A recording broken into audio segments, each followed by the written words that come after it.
나사렛 예수다 하거늘 대답하시되 너희에게 내로라 하였으니 나를 찾거든 이 사람들의 가는 것을 용납하라. 예수님께서 한마디 더 하는 거예요. 내가 지금 너희들을 다 이 자리에서 죽여버릴 수도 있다 하는 겁니다. 물러뜨릴 수도 있다. 지금 너희들 다 엎어졌지 않느냐? 내가 그러한 하나님의 능력을 가진 자다. 하나님이다 라고 하는 거죠. 그런데 내가 일부러 너희들에게 나를 드러낸 이유가 있다. 그리고 또한 내 권능을 보여준 이유가 있다. 무엇 때문인가? 지금 나와 함께 있는 이 제자들 그들을 잊지 못하게 하려고 그런 것이다. 이렇게 설명을 해주는 거예요. 이게 이 설명이 복음서 가운데 요한복음에만 있어요. 요한복음은 그 예수님의 당당함을 이렇게 제시를 하고 있는 거예요.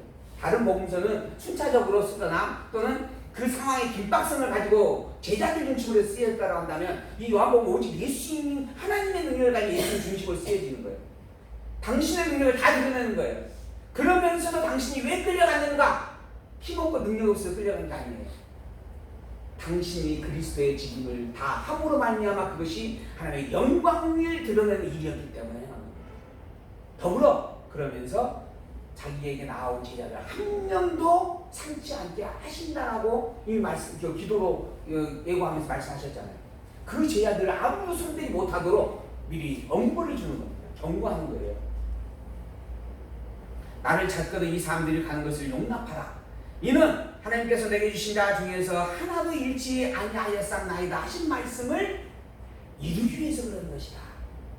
이러한 구약에 선포된 선지자의 말씀들을 자꾸 인용을 하는 거예요.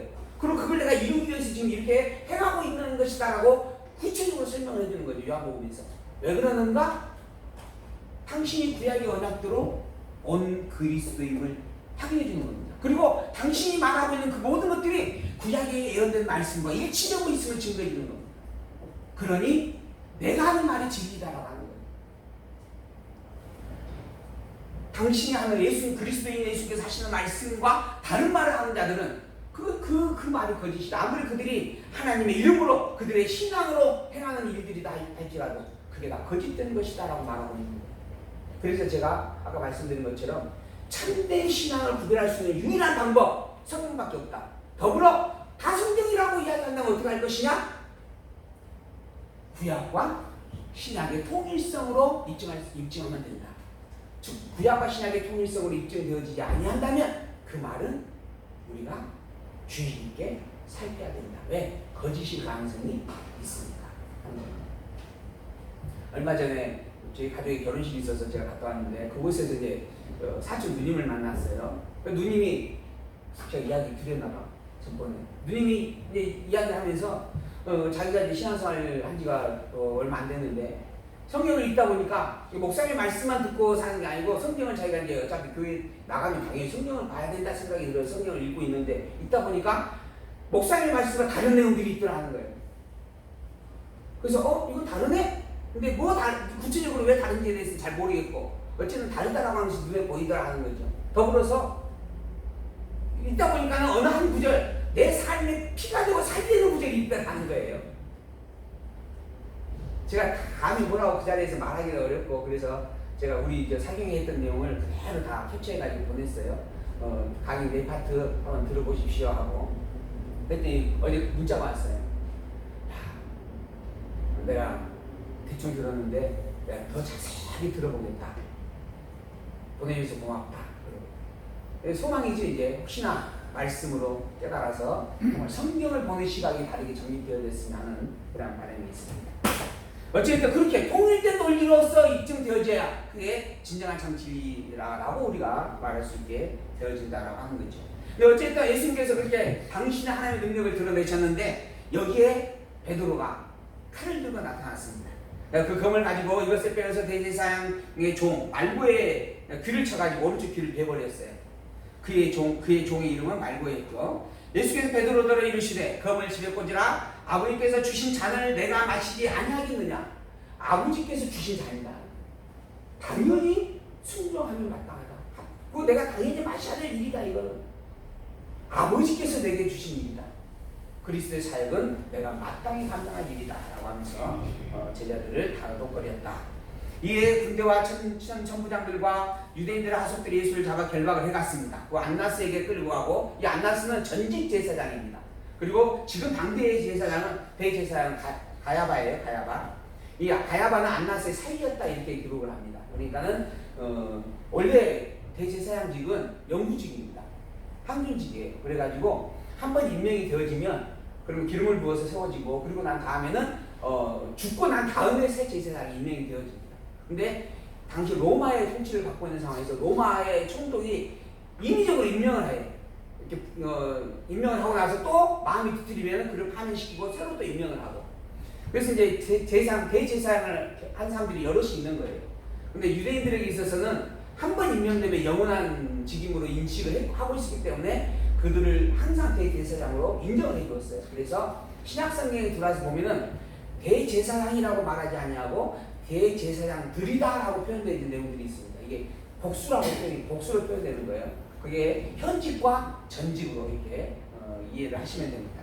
어쨌든 가야바의 장인인 안나스에게 끌고 가고 그러고 난 다음에 당시 대제사장인 가야바에게 또 가게 되어집니다. 그 가야바는 유대인들에게 한 사람의 백성을 위하여 죽는 것이 유익하다 권고했던 자였다. 즉 예수를 죽이자라고 그렇게 주장했던 자였다라고 하는 겁니다.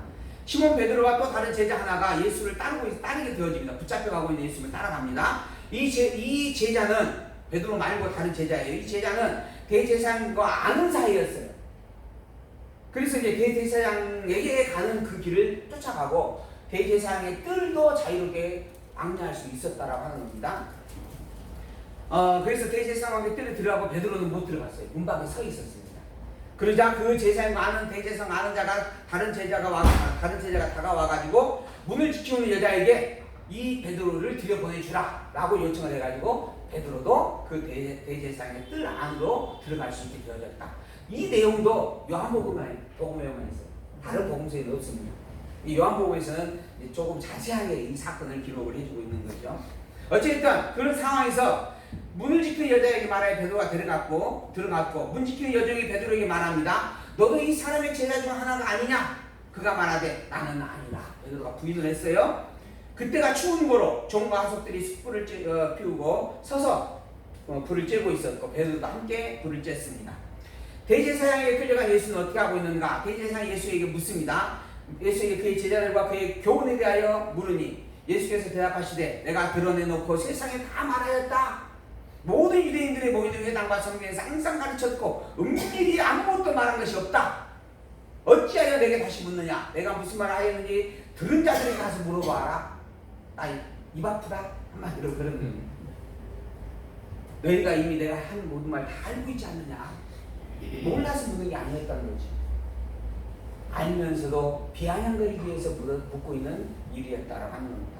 이 말씀을 하시며 곁에 섰던 하숙 하나가 손으로 예수를 쳐서 이야기합니다. 내가 대제사장에 이같이 대답하느냐?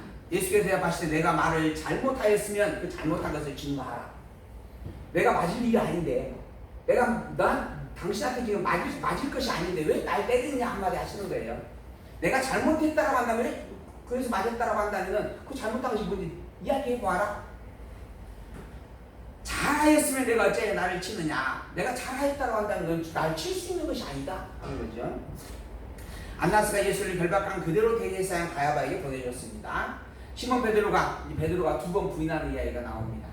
불을 쬐고 있는데 사람들이 물어요. 너도 그 제자 중 하나가 아니었느냐? 부인하여 가로되 나는 아니었다.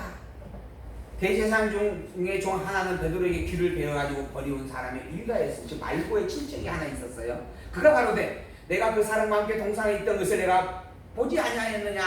내가 너 본 것 같다 하는 거예요. 이에 베드로가 또 부인을 하죠. 그리고 나서 닭이 울었다. 세 번 부인을 했어요. 그리고 닭이 울었다라고 하는 부분. 왜 이 표현을 쓰고 있는가? 여기 복음서에서 요한복음 여기에서 끝났어요.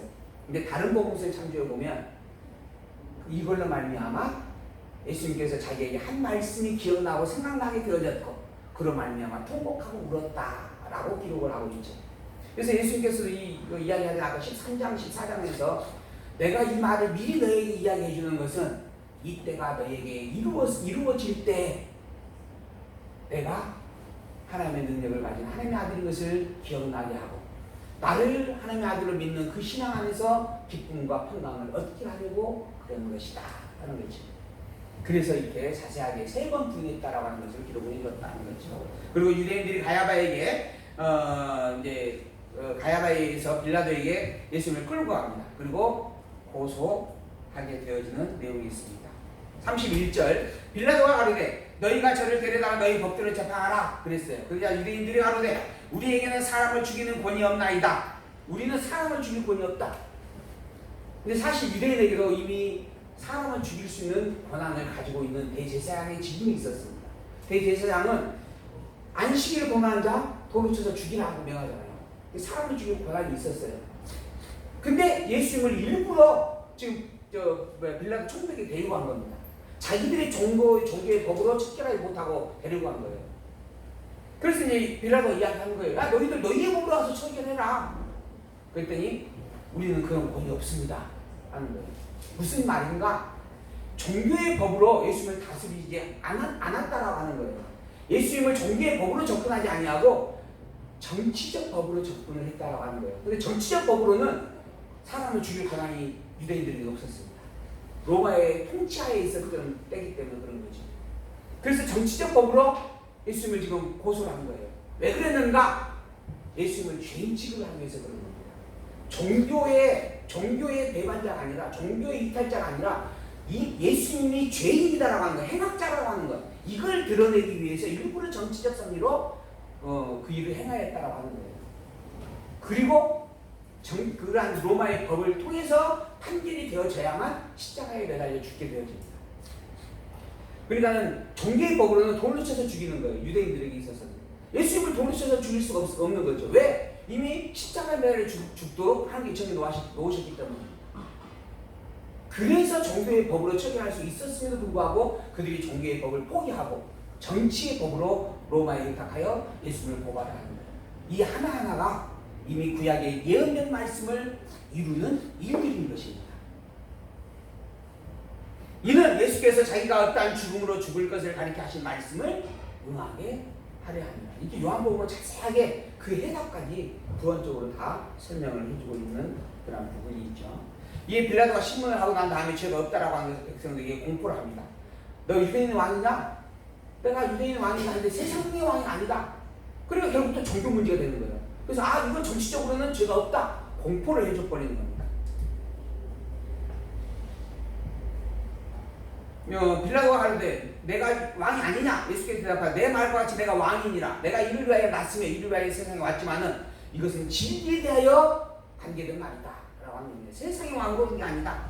그러자 진리가 무엇이냐 하고 한번 묻고 난 다음에 빌라도가 나아가서 내가 죄를 찾지 못하였다. 그래서 이를 풀어주고자 한다.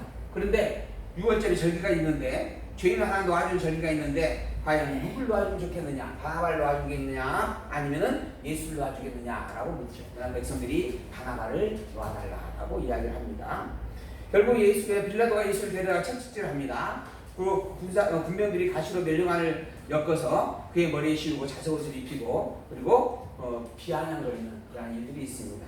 요 19장부터는 다음 시간에 십자가에 끌려서 죽으시고 그리고 못 박히시는 그런 과정들에 대한 내용들을 함께 말씀으로 살펴보면서 그 말씀을 주신 의미와 목적을 새겨보도록 하겠습니다. 오늘 내용의 결론입니다. 예수님은 하나님으로부터 본을 받아 이 땅에 오셨습니다. 또한 하나님에게 당신이 돌아가심으로 당신이 하나님의 아들이라고 하는 것을 너무 분명하게 확증을 해주었습니다. 그리고 선포합니다. 영생이란 유일한 참 하나님이신 여호와를 아는 것과 그가 보내신 그리스도 예수를 믿는 것이다 라고 하는 겁니다.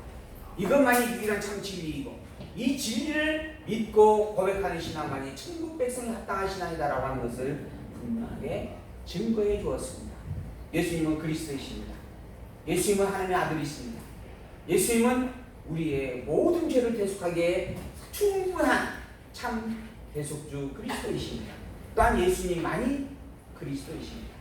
우리는 예수 그리스도 이름으로 예수를 그리스도 보내주신 그 영원하신 하나님의 여호와 되심을 기억하며 그 이름 여호와의 그 은혜와 영광을 항상 감사의 찬양으로 고백하며 살기를 다시 한번 당부하고 축복하면서 오늘 말씀을 마칩니다. 기도하겠습니다.